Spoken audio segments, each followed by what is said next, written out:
Uang saat ini bergeser fungsinya.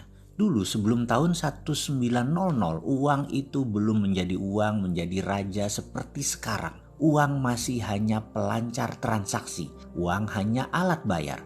Bahkan dari sejak dulu kala, dari zaman masih barter hingga sebelum zaman Keynesian, masih zamannya ekonom Adam Smith, paling ujungnya, uang atau money is just for greasing the transaction. Kita tahu barter memiliki kelemahan, yaitu menghitung nilai selisih dari kebutuhan barang sehingga akhirnya uang tercipta.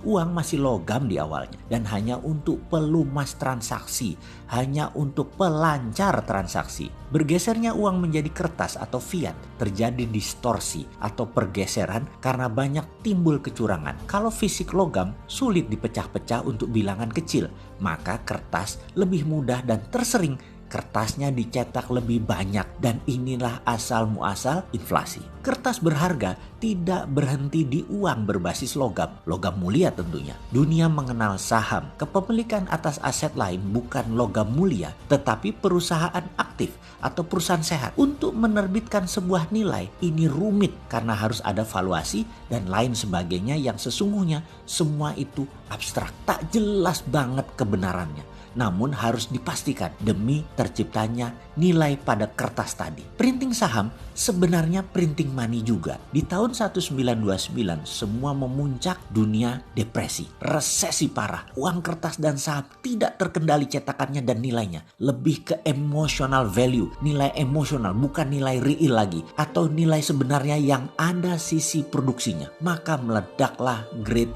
Depression. Dunia tersentak dengan wake up call Great Depression itu. Ada dua hal yang harus dijaga dari masalah uang, yaitu inflasi atau penurunan nilai, tepatnya adalah selisih mismatch barang produksi dengan jumlah uang beredar, dan peredaran uang yang harus dijaga dengan bank sentral. Lalu John Maynard Keynes muncul dengan teori create demand, menciptakan kebutuhan. Di saat sekarang banyak orang yang tahu-tahu menyatakan setuju printing money dengan tujuan create demand untuk stimulus ekonomi. Salah kaprah. Lihat dulu mesin produksinya. Printing money kalau tidak memiliki ilmu post-Keynesian MMT berbahaya. Hati-hati, jangan sepotong-sepotong berilmu itu. Sehubungan dengan itu semua, kali ini kita tidak bicara negara dulu. Kita bicara diri kita dulu. Saya ini penganut MMT post-Keynesian. Bagi kita Keynesian itu doesn't work. Bahkan lebih parah lagi. Bagi penganut MMT garis keras, Keynesian is dead. Bagi kita, post-Keynesian percaya bahwa setiap terbitnya uang harus ada underlying proyek. Dan proyek tersebut harus proyek produktif.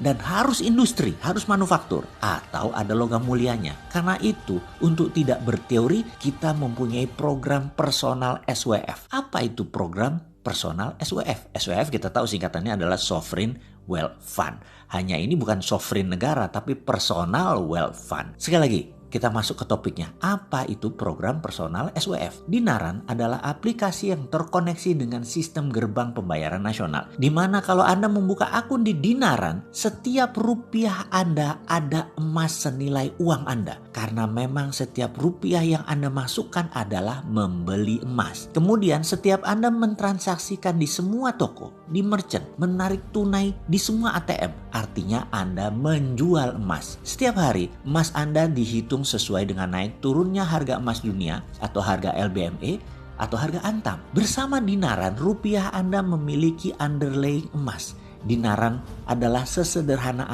ATM yang terkoneksi dengan sistem pembayaran nasional. Plus rupiah Anda sekarang ada emas setara nilainya. Penarikan dana hanya bisa melalui ATM dan statusnya adalah menjual emas. Dinaran adalah personal SWF. Minat uang Anda bebas inflasi. Selamat bergabung di dinaran.id. Segera download aplikasinya. Selamat bergabung.